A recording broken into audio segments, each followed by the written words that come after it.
রাজ্যের প্রথম স্থান এবার উত্তরবঙ্গের কোচবিহারের পড়ুয়া চন্দ্রচূড় সেন।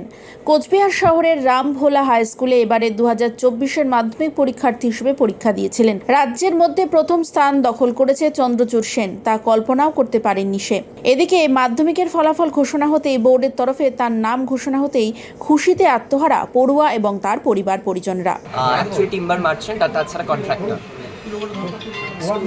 স্কুলের ভূমিকা কি বলবে পড়াশোনার ক্ষেত্রে? হ্যাঁ, অবশ্যই এখানে একটা কথা বলার যে করোনা অতিমারি কাল তো আমরা সকলেই সাক্ষী থেকেছি এবং এই কথা একেবারেই কারো অগোচরে কারো আর কি অপ্রকাশ্যে নেই যে করোনা অতিমারির পরবর্তী যে উত্তর পর্ব সময়কালটা, সে সময় স্টুডেন্টদের একটা স্কুলমুখী প্রবণতা খানিকটা কমে গিয়েছিল।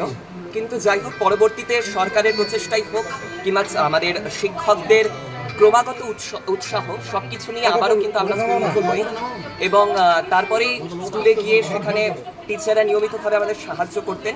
যদিও আমার স্কুল টিচাররা বলবেন যে আমি স্কুলে অতটা নিয়মিত ছিলাম না, কিন্তু তা নয়, অবশ্যই স্কুল টিচাররা সব সময় আমার পাশে ছিলেন।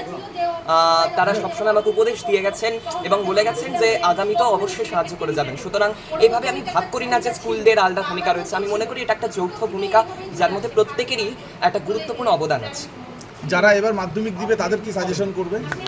যারা মাধ্যমিক দিবে তাদেরকে একটা কথাই বলবো যে কনসেপ্ট গ্রো করতে হবে, কেবলমাত্র মুখস্থ করলে চলবে না। আমাদের সময়ের যদি প্রশ্নপত্র দেখা হয়, এখানে অনেক কিছু কনসেপ্ট বেসড ছিল, সেক্ষেত্রে টেক্সট খুঁটিয়ে খুঁটিয়ে পড়া তো আছে, তার সাথে কিছুটা সহায়িকা বই যেমন আমি ফলো করছিলাম সেটাও করা যেতে পারে। লিখে লিখে অভ্যাস করাটাকে একটু গুরুত্ব দিতে হবে। আর সবচেয়ে বড় কথা, কৌতূহল তোমাকে শেখাবে যে কি করে জিনিস জানতে হয়। সুতরাং সেই জ্ঞান পিপাসাটা তৃষাটাকে বাড়াতে হবে, এটাই আমার উপর। সারাদিনে কিভাবে পড়াশোনা করতে? Break learning method. আমি মাধ্যমিক দেওয়ার পূর্বে পাথফাইন্ডার প্রচেষ্টা এরকম একাধিক মক টেস্ট দিয়েছিলাম। তো পাথফাইন্ডারের মক টেস্টের পরবর্তীতে বেশ কিছু আর কি ওয়ার্কশপ হয়েছিল। সেখানে টিচার আমাদের বলেছিলেন যে ব্রেক লার্নিং মেথডে পড়াটাই সব থেকে ভালো উপায়, কেননা ম্যারাথন লার্নিংয়ের মতো যদি আমি একটানা পড়তে থাকি কোনো বিরতি ছাড়াই, তাহলে সেই পড়াটা ততটা প্রোডাক্টিভ হয় না। সেক্ষেত্রে মাঝে মাঝে ব্রেক দিয়ে প্রতি 40 মিনিটের পরে 5 থেকে 10 মিনিট ব্রেক দিয়ে আবার পড়া, সেটাকেই আমি সব থেকে শ্রেয় মনে করি। বোর্ডে প্রথম এটা কি এক্সপেক্ট করেছিলেন?